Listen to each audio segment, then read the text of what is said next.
Yo tout le monde, aujourd'hui vidéo un peu spéciale puisqu'on va faire un room tour.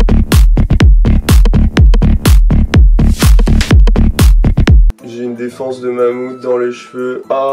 Pour faire simple, je vais vous montrer toutes les bestioles que je maintiens chez moi, mais ça va être un petit peu spécial. Puisque on va pas vraiment tout faire en même temps, il y a des trucs que j'ai filmé un petit peu en décalé et je vous ai tout condensé en une vidéo. Et surtout, il y a deux lieux différents, à savoir mon appartement et chez mes parents où il y a encore plein de bestioles. Et on est parti pour le room tour. Voici le bac de mes petites cétoines marginées du Kenya, Pachnoda marginata, des scarabées, un coléoptère, de la famille des scarabéidés et de la sous-famille des cétoninés, qui rassemble donc l'ensemble des cétoines. Donc là j'ai environ 6-7 adultes que j'ai mis dans un petit bac avec une petite couche de substrat dans laquelle ils vont pouvoir pondre.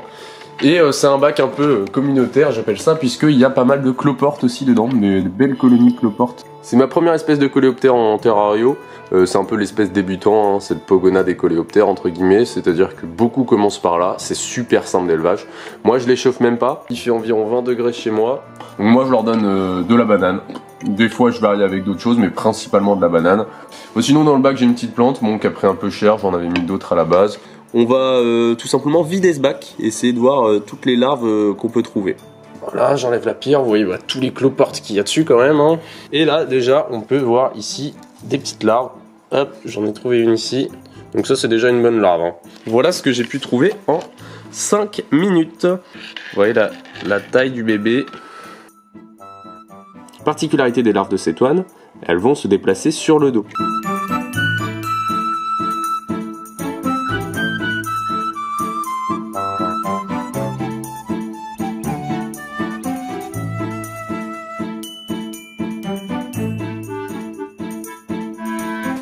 Ah, il y a la petite qui est en train de s'échapper là. Comme pour beaucoup d'insectes, on va leur donner des noms de stades. Ici, on a une larve L1, puis L2, puis L3, qui va ensuite former une coque. Donc les coques, ça ressemble à ça. Ici, j'en ai tout un paquet que j'ai gardé. Donc elles sont vraiment faites avec le substrat qu'il y a aux alentours. Des Kinder Surprise. Et ensuite, va en sortir un magnifique adulte transformé, qu'on appelle aussi l'imago. Donc un coléoptère capable de voler pour se disperser. Et donc ces adultes vont ensuite s'accoupler, se reproduire et ainsi de suite, refaire un cycle. Alors voici le bac des larves.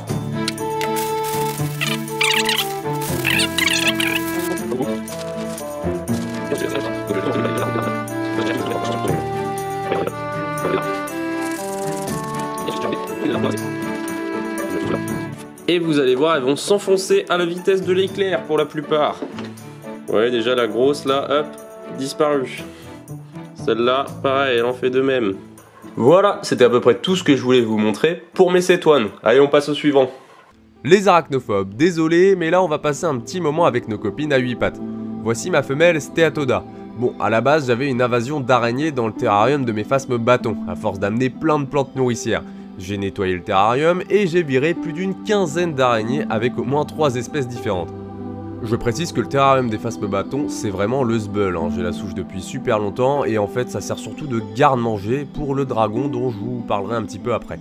Quoi qu'il en soit, j'ai décidé de garder une grosse femelle que j'ai retrouvée et qui m'a fait de jolis cocons. Bah forcément, ouais, elle avait été fécondée. Et me voilà papa. Bon, je vais laisser le terrarium sur mon balcon dehors et toutes les petites araignées se sont dispersées pour vaguer à leur vie. Pour info, les Steatoda appartiennent à la famille des Theridiidae, comme les célèbres veuves noires.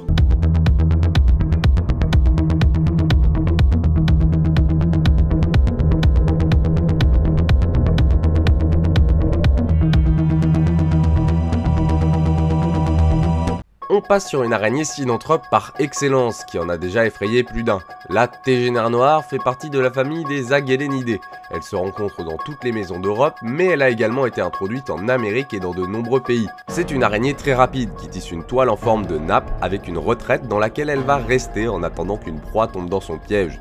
Lorsque la tégénaire perçoit de grandes vibrations, elle préférera ne pas attaquer, ce qui lui évite de s'attaquer à plus gros qu'elle. Seuls les mâles quittent leur toile au moment de la période de reproduction pour trouver les femelles, et c'est eux que vous avez l'incroyable chance de croiser se baladant dans vos maisons.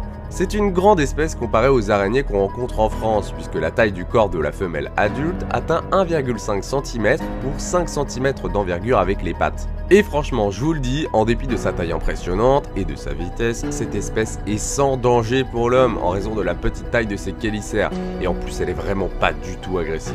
Je vous encourage vivement cette super vidéo d'Animaux mode d'emploi pour vous réconcilier avec les tégénaires.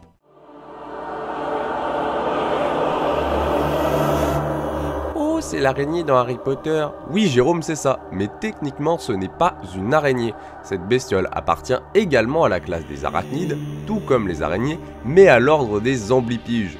Les araignées, les scorpions ou encore les acariens forment chacun d'autres ordres au sein de la classe des arachnides. Allez voir ma vidéo sur la classification des arachnides qui date un petit peu, désolé, si jamais ça vous intéresse d'en apprendre plus sur ce grand groupe. Dans tous les cas, je vous présente Ron, un Damon diadema de la famille des Phrynicidae, qui vit en Afrique. Les amblipiges sont des animaux principalement cavernicoles qui se cachent un peu partout, dans les fissures d'arbres, entre les rochers ou alors dans les grottes. Ils se déplacent rarement au sol et se tiennent toujours sur une paroi quelconque. Ce sont des animaux lucifuges qui se cachent la journée et sortent la nuit pour chasser. Munis de puissants pédipalpes rapides comme l'éclair, ils saisissent brusquement leur proie qui, une fois immobilisée, est amenée au chélicère. Ces derniers vont broyer la proie pour en faire une espèce de bouillie qui sera ensuite aspirée. Et particularité ultra intéressante chez les amblipiges, leur première paire de pattes a le même rôle fonctionnel que des antennes, sorte d'appendice tactile servant à détecter les obstacles et les proies.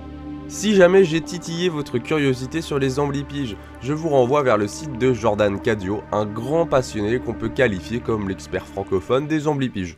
Bon, ça c'est un pigeon ramier qui squatte derrière la fenêtre de la buanderie et qu'on entend roucouler tous les soirs.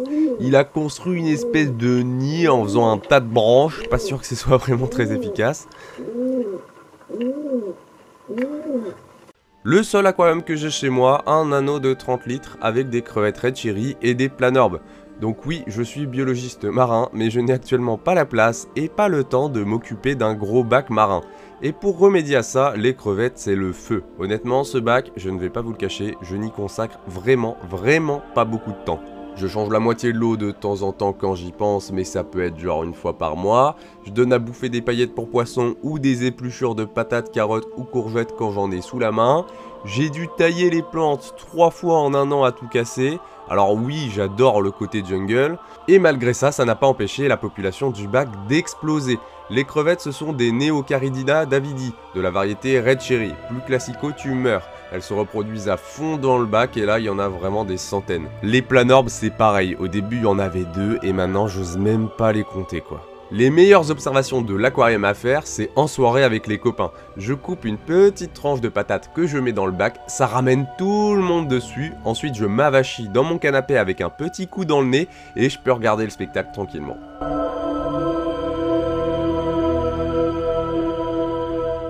Ouh la grosse araignée, Alors ça c'est le terrain de mes petites Blaptica dubia, des blattes géantes d'Argentine. Et les blattes c'est tellement mal aimé des gens comme insectes, alors que perso je trouve ça vraiment stylé avec leur look de cloporte stéroïdée. Bon, là c'est pareil, il y a quasiment zéro entretien. Elles bouffent les épluchures de cuisine et de la banane que je change de temps en temps tous les 2 jours. Elles sont originaires d'Amérique centrale et du Sud. Je n'ai à l'heure actuelle jamais eu de reproduction, mais en fait j'essaye vraiment pas à le faire. Pour ça il faudrait que je chauffe le terrarium et c'est pas du tout mon objectif. Là elles sont à température ambiante, à la base j'avais une dizaine d'individus, et maintenant il me reste 2 femelles et un mâle, mais je les ai depuis plus de 2 ans maintenant.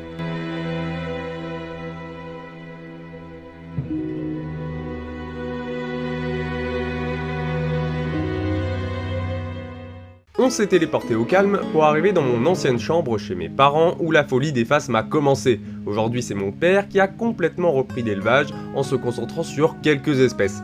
J'ai commencé les phasmes avec le classique bâton, le phasme morose, Carosus morosus. J'ai la souche depuis maintenant 15 ans. Ils sont dans ce grand bac dans lequel j'avoue c'est un petit peu la jungle, comme je le disais en début de vidéo, avec des araignées, des papillons, enfin bref, tout le bordel quoi.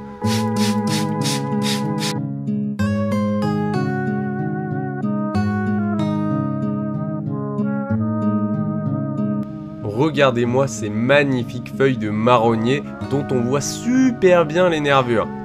Et oui, peu après on a voulu tester les phasmes feuilles, découverte des magnifiques Phyllium philippinicum dont mon père est tombé amoureux. Ceux-là, ça va faire plus de 10 ans qu'on a la souche. Bon là il n'y a pas de mâle actuellement à vous présenter car ils vivent pas très longtemps au stade imago. mais par contre vous pouvez contempler de grosses femelles. Pas avoir de mâles c'est pas très important car comme beaucoup d'espèces de phasmes, ils font de la parthénogenèse. Les adultes sont assez lents, ce qui n'est pas le cas des petits qui sont ultra speed. Les œufs ressemblent vraiment à des graines, tant qu'à être mimétiques, autant l'être à tous les stades. Après vous avez des petites feuilles noires qui émergent et les phasmes prennent leur couleur verte après quelques jours.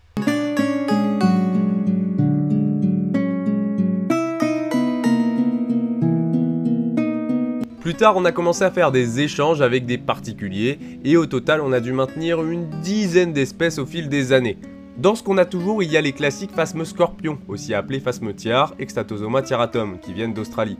Mon padré a d'ailleurs réussi à produire des phénotypes lichen. En mettant des branches recouvertes de lichen dans les terrariums, une partie des petits phasmes ont accumulé le camouflage dès leur première mue.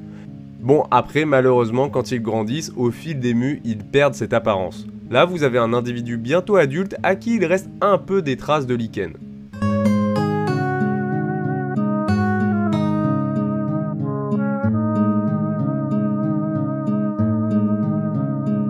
Certainement parmi les phasmes les plus magnifiques en captivité, on a eu il y a quelques années des Acryoptera phallax. Les mâles sont de couleur bleu métallique avec des petites ailes rouges. Les femelles ont des couleurs beaucoup plus ternes, mais elles deviennent énormes. Je me rappelle, on a aussi eu des Rhaphiderus spinniger pendant un temps, qui mangeaient masse millepertuis. Et d'autres espèces anecdotiques dont je ne vous parle pas pour me concentrer sur ce grand terrain vert que j'ai construit avec mon papa. Donc là vous avez le fond qui imite un peu une espèce de tronc, hein, donc c'est des bouts d'écorce qui ont été accolés pour faire une espèce de tapis forestier quoi. Sur le sol on a des grosses souches, des cachettes, bah tiens regardez là il y a une grosse femelle qui sort, donc ça leur fait vraiment des bonnes planques. Il y a des pots avec de l'eau dans lesquels on met les plantes nourricières, donc du millepertuis, du lierre, des feuilles de palmier, des ronces. En vrai ils sont pas difficiles, les Eurycantha ils bouffent de tout. Et surtout il y a les grosses cachettes qui sont ici et ici, et ils peuvent en fait se planquer en rentrant par le dessus ou par le dessous, et des fois ils sont à je sais pas 10-15 là-dedans planqués, et quand tu vaporises le soir ils se mettent tous à sortir d'un coup. A la base c'était un bac communautaire avec des Aretaona sperimus, le phasme épineux marteleur, et des Eurycantha calcarata, le phasme cuir, et des belles colonies cloportes. Sauf qu'au fur et à mesure, les Eurycantha ont pris le dessus sur les Aretaon et on a perdu la souche. Les Eurycantha c'est mes chouchous, perso je les trouve vraiment trop classe avec leur look de gladiateur. Les mâles ont des gros ergots sur les fémurs et ils n'hésitent pas à lever les pattes arrière et essayent de vous pincer assez violemment. La femelle et le mâle. Pour débuter les phasmes avec une espèce impressionnante, je vous les conseille sans hésiter car c'est littéralement increvable. On a été complètement submergé d'individus, il y avait des naissances tout le temps et il y avait une telle population dans le bac qu'on devait mettre des plantes nourricières à foison mais tous les jours. Les Eurycantha sont passés du statut d'élevage ornemental à élevage alimentaire. Et bien sûr, on s'en servait pour nourrir.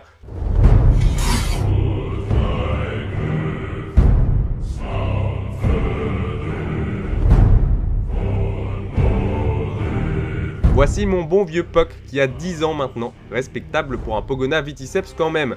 Je l'ai eu au début de mon année de seconde. J'ai longtemps hésité avec un 5 à langue bleue à l'époque, dont je ferai peut-être l'acquisition un jour, qui sait.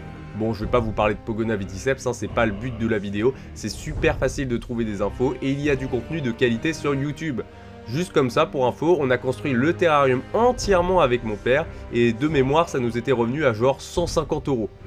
Pour ceux qui n'en ont pas, je vous conseille vraiment de faire un fond avec des plateformes, car pour un même volume de terrarium, ça multiplie la surface accessible à votre Pogona. Celui-là, on l'a fait avec de la mousse expansive, de la colle à carrelage, de la peinture alimentaire, du vernis et du sable. Il adore grimper dessus et il est toujours au même endroit sur sa plateforme. Je pense que ça se voit vu l'état du machin. Après en 10 ans, bah ça résiste super bien et pourtant il a des belles griffes le salopio. Il est pas trop vegan le vilain Puck et il accepte difficilement les végétaux alors que c'est censé représenter 80% de son alimentation. On va plutôt dire qu'il est à tendance insectivore ce spécimen. Mais bon, les fleurs de pissenlit, ça va, il aime bien. Il se fait vieux aussi maintenant et niveau transit intestinal, c'est pas toujours ça. Ce qui explique pourquoi on le met souvent dans un bain tiède pour qu'il puisse se soulager. Et ça l'aide aussi un peu pour faire sa mue.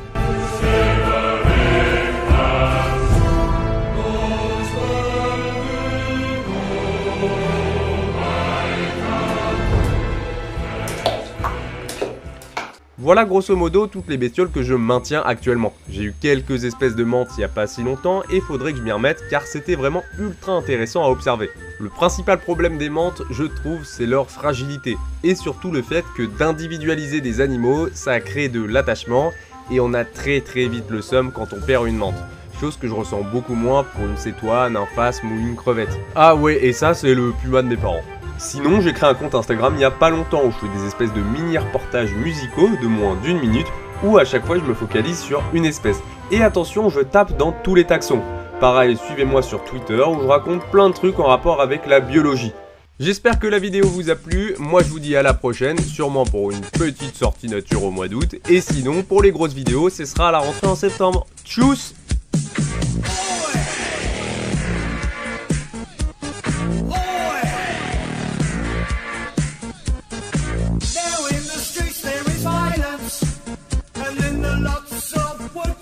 Done.